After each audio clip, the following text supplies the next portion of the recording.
আসসালামু আলাইকুম। জুলাই মাসের আজকে 21 তারিখ। আসসালামু আলাইকুম। আজকে জুলাই মাসের 18 তারিখ। সকালবেলা আমি বের হলাম একটু মর্নিং ওয়াক করার জন্য। তো আমার এরিয়াতে যে ট্রেন লাইনটা ডেভেলপ করছে বা ওরা তৈরি করতেছে, তার পুরো জায়গাটার উপরে একটা সচিত্র একটা প্রতিবেদন আমি চিন্তা করলাম যে আমার ইউটিউব চ্যানেলে আমি রাখবো। তো সেই জন্য সকালবেলা বের হয়েছি, একটু চা কফিও খেতে যাব, তার পাশাপাশি ছোট্ট একটা ভিডিও করব। ট্রেন লাইনটা অলমোস্ট রেডির পর্যায়ে, সময় তারও লাগবে, বাট অনেকটা রেডি হয়ে গিয়েছে। আর ওই সাইডে আমার এরিয়ার সবচেয়ে বড়, বলা যায় অন্টারিও বা কানাডারই সবচেয়ে বড় একটা হসপিটাল, ওটা তৈরি হচ্ছে। তো দুটো কনস্ট্রাকশন আমার এই শহরের জন্য খুবই উপযোগী। তো তারা তৈরি করছে, এটা সময় লাগবে অনেক তৈরি হতে, 2030 সাল পর্যন্ত। বাট শুরু হয়ে গেছে। রেল লাইনটা এত আগে হবে, বাট হসপিটালটা একটু দেরি হবে। তো আমি যা পার হয়ে ওই সাইডে, আজকে বেশ ফগি, বিকজ কানাডাতে অনেক যে ফায়ার হচ্ছে, অর্থাৎ জঙ্গলে এমনি এমনি আগুন লেগে যায়, সেই আগুনের যে ধোঁয়া, সেই ধোঁয়াটা পুরো কানাডা এবং আমেরিকাতে ছড়িয়ে পড়ে। তো এটা একটা ডেঞ্জারাস থিং। সামার টাইমে এই ঘটনাগুলো ঘটে। আমেরিকাতেও এটা ঘটেছে, ক্যালিফোর্নিয়ার বেশ অনেক জায়গায়, স্পেনে, জার্মানিতে, সব জায়গাতেই হচ্ছে। এটা গ্লোবাল ওয়ার্মিংয়ের একটা ফল। তো এই তো ফগি, এটা স্মোকের জন্য। কারণ গত রাতে শুনেছিলাম যে রাতে কিছু স্মোক আবার অন্টারিওতে ঢুকে পড়বে। ওই যে ক্রেনগুলো, যে ক্রেনের সাহায্যে এই হসপিটালের কাজগুলো চালাচ্ছে, বেশ 1 2 3 4 5 7টা ক্রেন ওরা লাগাইছে বড় বড়। তো এই হলো গোটা জায়গার একটা অবস্থা। ফগি, বাট সকালটা বেশ শান্ত। এখান থেকে ট্রেন লাইনের কাজ অনেকটা কমপ্লিট, আরও কিছু কাজ ওই সাইডে বাকি। আমি ট্রেন লাইনের স্টেশনের দিকে যাচ্ছি আজকে হেঁটে হেঁটে। এটা 4-5 কিলোমিটার হবে। তো ভাবলাম আজকে ছুটির দিন, সকালবেলা এটা এক্সপ্লোর করি।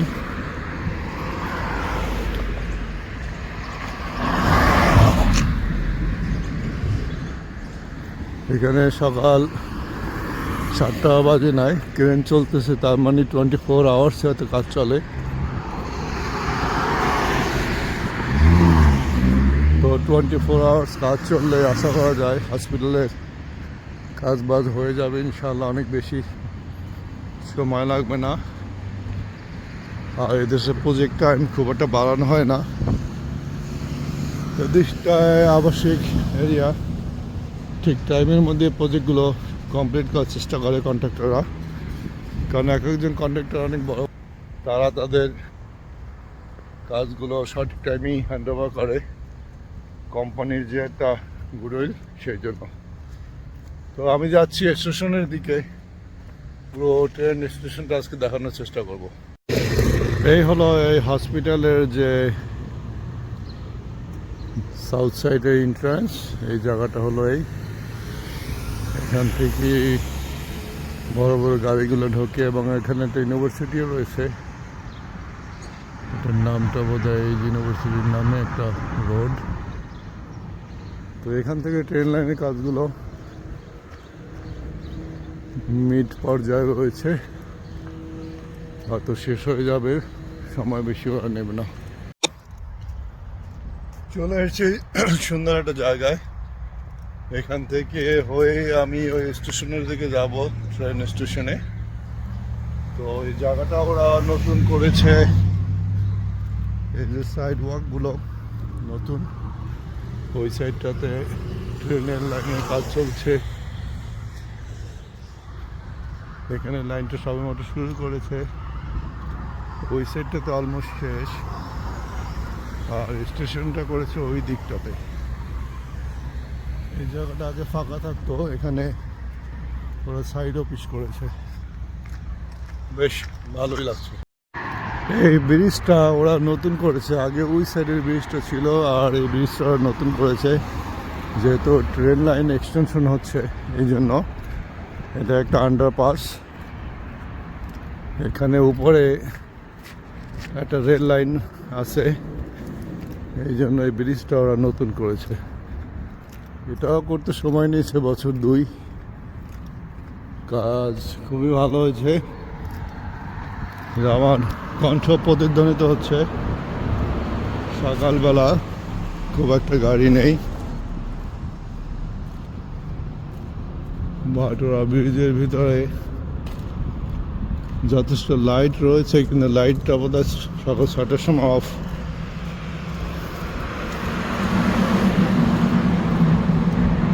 এই যে কনস্ট্রাকশনের জন্য যাবতীয় যন্ত্রপাতি এখানেই রয়েছে।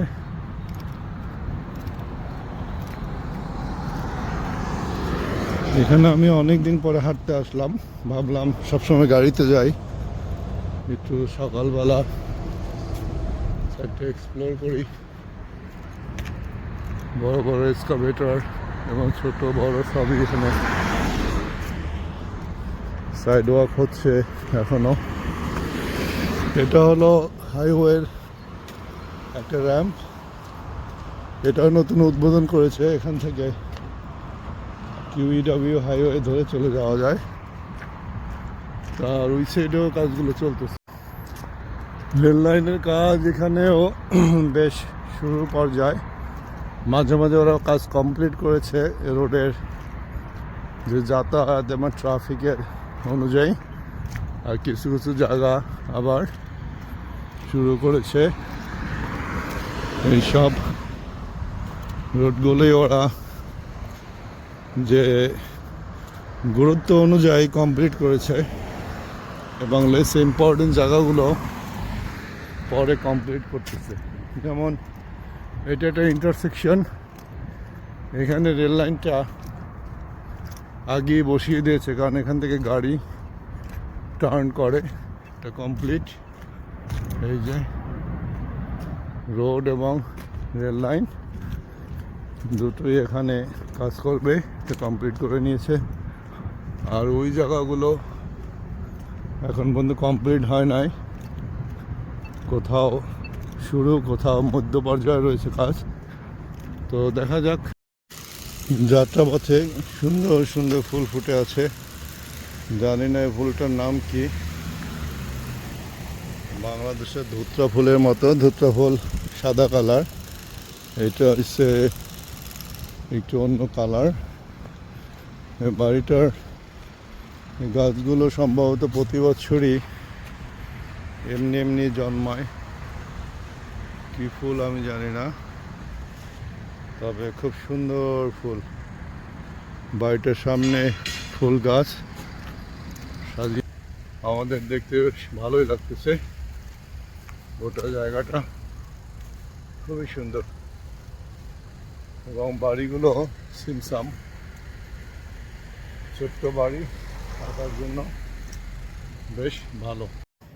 এটা হলো আরেকটা বাড়ি, জঙ্গলে ফাঁকে ফাঁকে এরকম ছোট ছোট বাড়ি রয়েছে সেই ওল্ড প্যাটার্নে। এটা আরেকটা বাড়ি, বাড়িগুলোর সামনে বেশ প্রশস্ত জায়গা, পিছনে বাড়ি, সামনে ওদের এই ফ্রন্ট যে ইয়ার্ড। আবার অনেকের সামনে বাড়ি থাকে, পিছনে ব্যাকইয়ার্ড থাকে, এদের বাড়ির সামনেই অনেক জায়গা। এই যে এখানে অনেক ব্ল্যাকবেরি জাতীয় ফল পড়ে আছে। এখানে একটা বাড়ি, এখানে বোধহয় একটা লয়ার সেন্টার করা হয়েছে বাড়ির ভিতরেই। ওই সাইডটাতেও বাড়ি আর কমার্শিয়াল স্পেস টুগেদার। এটা একটা বাড়ি প্লাস সম্ভবত পুরোটাই কমার্শিয়াল। তা এটা একটা স্কিন কেয়ারের সেন্টার। রেল লাইনের কাজ চলতেছে।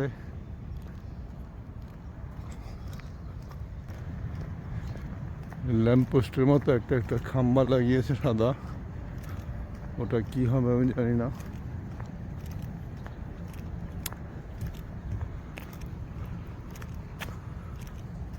রোড একটু ন্যারো, একটা লেন চলতেছে, বাকি লেনগুলো ওরা রেল লাইনের কাজটা এই সাইড থেকে শেষ, ওটা ওরা ছেড়ে দেবে হয়তো 2-4 দিনে, তখন বোধহয় 2 লেনের রোড হয়ে যাবে।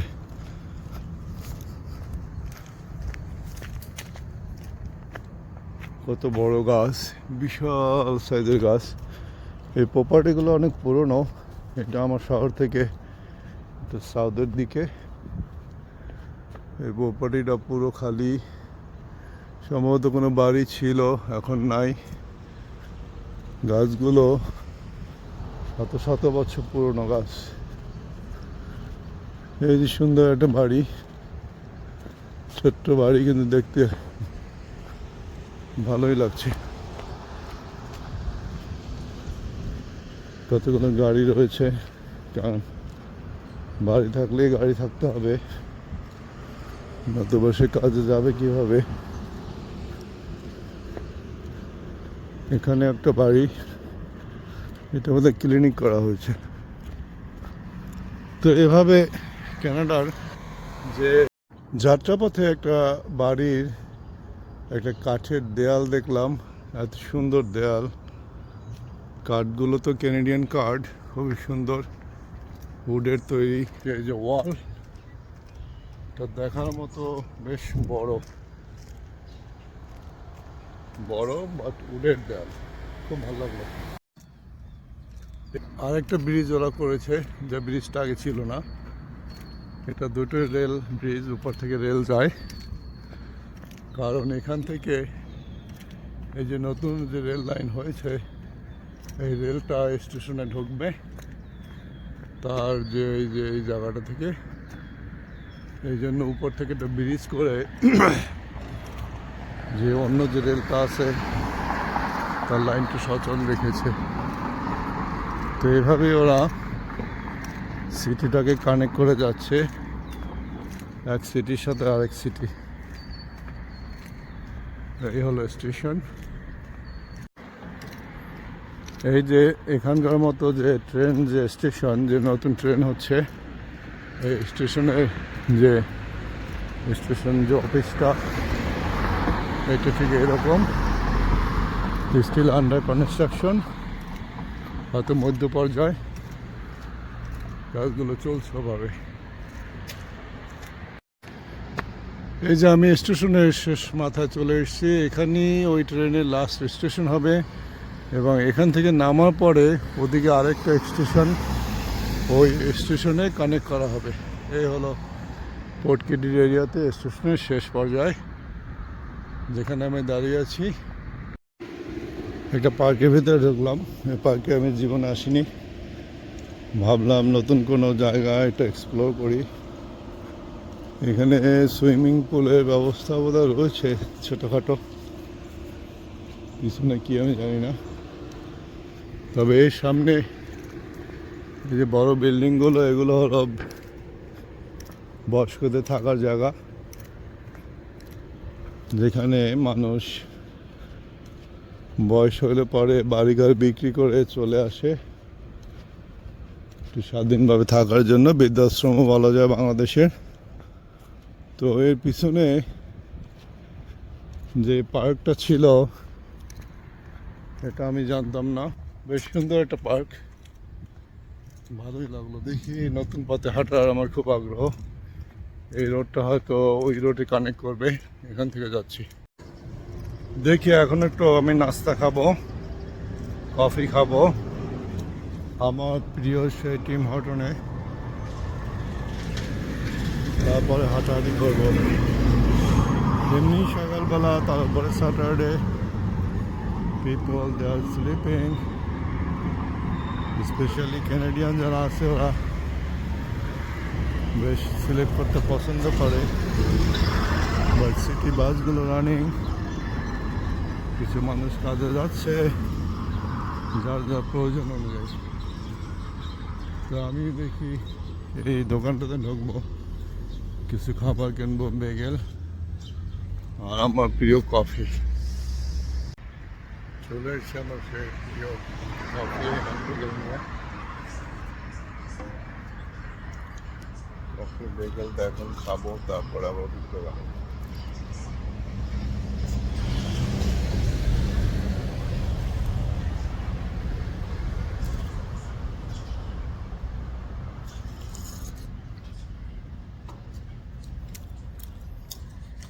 যে যার মতো সময় কাটাচ্ছে, খুব সুন্দর একটা পরিবেশ। বাংলাদেশের কিছু চড়াই পাখিও রয়েছে গাছের উপরে। ওই দেশটাতে অনেক চড়াই পাখি থাকে, আমার দিলেও না চলে আসে। দেখি বিকেলটা খাই, তারপরে নদীর পাড়ে হাঁটতে যাব। চলে আসছি কফি নিয়ে সেই নদীর পাড়ে। একটু সকালবেলা এখানে বসে বসে একটু কফি খাবো। জায়গাটা খুবই সুন্দর। স্যাটারডে, আজকে 18 তারিখ জুলাইয়ের 2026। সকালে অনেকে এসছে, আমিও এসছি। লেক অন্টারিওর পানিতে বেশ বাংলাদেশি টাইপের হাঁস ঘুরে বেড়াচ্ছে। সেই অনেক পরিচিত জায়গাটা, খুবই ভালো লাগতেছে। দেখার মতো সুন্দর জায়গা এবং সকালবেলা উপভোগ করার মতো। যদি এটা ফগি, আমি আগেই বলেছি কানাডার যে জঙ্গলগুলো আছে ওখানে ওয়াইল্ড ফায়ার চলতেছে, যেটা ফায়ার সার্ভিস কন্ট্রোল করতে পারতেছে না। তো সেই স্মোকটা পুরো কানাডার আকাশ এবং আমেরিকার আকাশ ছেয়ে ফেলেছে। আমেরিকার নিউ ইয়র্কের অবস্থা খুব খারাপ, অনেক স্মোক ওখানে, বিষাক্ত স্মোক। মানুষ মাস্ক দিয়ে হাঁটে। আমার একটা মাস্ক আনা উচিত ছিল। তো যাই হোক, এই হলো সকালবেলা এখন নির্মল পরিবেশ, বাট বাতাস নেই। টেম্পারেচার বোধ হয় 22। আর একটু ঘোরাঘুরি করবো, তারপর বাসার দিকে যাবো ইনশাল্লাহ। এই যে সুন্দর কিছু একটা আপেল গাছ, বুনো আপেল গাছ। এই আপেলগুলো অত কোয়ালিটি ভালো না, কিন্তু অসংখ্য পরিমাণে হয়ে আছে। তো যাত্রাপথে যে কেউ খেতে পারে, বাট কেউ খায় না, পড়েই থাকে। ওয়াও, সে অনেক বছর আগে এই জায়গাটাতে এসেছিলাম, ছবি তুলছিলাম। আবার আজকে এখানে আসছি প্রায় 8-10 বছর পরে। এই জায়গাটার নাম রিভার ক্যাম্পিং মাউন্ট। তো এই জায়গাটাতে ওরা সবসময় ফুল দিয়ে কানাডার যে ফ্ল্যাগ, এই ফ্ল্যাগ তৈরি করে। তো দেখার মতো জায়গা। তো চলে এসছি 8-10 বছর আগে। এখানে একটা ভিডিও এবং ছবি আমার আছে, ওই ভিডিও ছবি আবার করতেছি। তার ভিতর থেকে 10 বছর নাই। এই হলো পুরো জায়গাটা এবং সুন্দর একটা কানাডিয়ান ফ্ল্যাগ ওরা তৈরি করেছে সেই ফুল গাছ দিয়ে। এটা দেখার মতো, সত্যি দেখার মতো একটা সিনারি। এই যে ম্যাপেল লিফটা ওরা তৈরি করেছে লাল ফুল দিয়ে, আর পাশেগুলো সব সাদা ফুল। তো জায়গাটা দেখার মতো জায়গা। প্রতি বছরে করে, মাঝে মাঝে বাদ যায়। করোনার সময় বাদ গিয়েছিল। ও this garden bed is sponsored by river, একটা কোম্পানি এটা স্পন্সর করছে। এটা গভর্নমেন্টের জায়গা। কোম্পানি তার সেলস প্রমোশনের জন্য জায়গাটাকে গার্ডেনিংয়ের ব্যবস্থা করে দিয়েছে। দেখার মতো জায়গা, খুব ভালো লাগলো জায়গাটা। এটা আমার বাসা থেকে 5 কিলোমিটার দূরে হয়তো, বাট সুন্দর জায়গা, ভালো লাগলো, তাই ভিডিও করলাম। সকালে সবসময় হেঁটে আসা হয় না, এখন আমি বাসার দিকে চলে যাচ্ছি। আর ট্রেন স্টেশনটা ঠিক ওই সাইডে, ওখানে থেকে যাব। এই হলো সেই ট্রেন স্টেশন যেটা হবে, এটার এরিয়াটা কাজ চলতেছে, পাশে পার্কিং। এখানে মান্থলি, ডে টু ডে এবং আওয়ারলি পার্কিংয়ের ব্যবস্থা আছে, পে পার্ক, অনেক গাড়ি পার্ক করা আছে। আর এই হলো ট্রেন স্টেশনটা। এর আন্ডারগ্রাউন্ডে অনেক ইনফ্রাস্ট্রাকচার রয়েছে, আর উপরের ঠিক অফিসগুলো বোধহয় এখানে হবে, বা যেখান থেকে মানুষ ট্রেনে চড়বে। সেই ট্রেন স্টেশনের কাজ হয়তো 50-60% হয়েছে। তো এইটা আমার বাসার সামনে থেকে যে রেল স্টেশনটা হচ্ছে, এর লাস্ট একটা স্টেশন, এবং এখান থেকে আসার পর আবার ওই দিকে ট্রেন স্টেশন আছে, অন্য ট্রেন স্টেশন যেটা টরন্টোতে কানেক্ট করছে, ওখানে মানুষ যাবে। এটা থেকে আরেক সিটি থেকে আসবে, যেটা আগে ছিল না। ওই যে এখান থেকে ঢুকবে, এবং এখান থেকে বোধহয় কোনো গাড়ি বের হবে, পথ রাখছে, কমপ্লিট হয় নাই। বাট আর ওই সাইডে আরেকটা ট্রেন স্টেশন আগে থেকেই ছিল, যেগুলো এখন এটা কানেক্ট করলো এই শহরের সাথে। আমি একটা গ্রামীণের মতো পথ থেকে হেঁটে বেড়াচ্ছি, যেখানে ঘুঘু পাখি খাবার খাচ্ছে। কানাডাতে ঘুঘু পাখি খুব সাবলীলভাবেই ঘুরে বেড়ায়। এই যে আমাকে দেখে উড়ে চলে গেল। তো এই বাড়িগুলো আসলে অনেক জঙ্গল আছে, এই জঙ্গলে ঘুঘু পাখিগুলো থাকে, ওই সাইডেও জঙ্গল। বাট আমি খুব আশ্চর্য হই যে এই ঘুঘু পাখিগুলা সেই উইন্টারের সময় কোথায় থাকে, এটা আমার মাথায় আসে না। কারণ -20, -30 যখন হয়, এদের বাঁচা মুশকিল হয়ে যাওয়ার কথা। ওই যে কারেন্টের তারেও গ্রামের মতো ঘুঘু পাখি রয়েছে, চতুর্দিকে পাখি ডাকতেছে।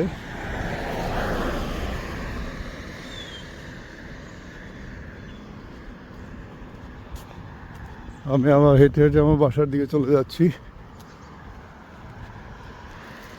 তো সকালবেলা ওঠার মজাটাই আলাদা।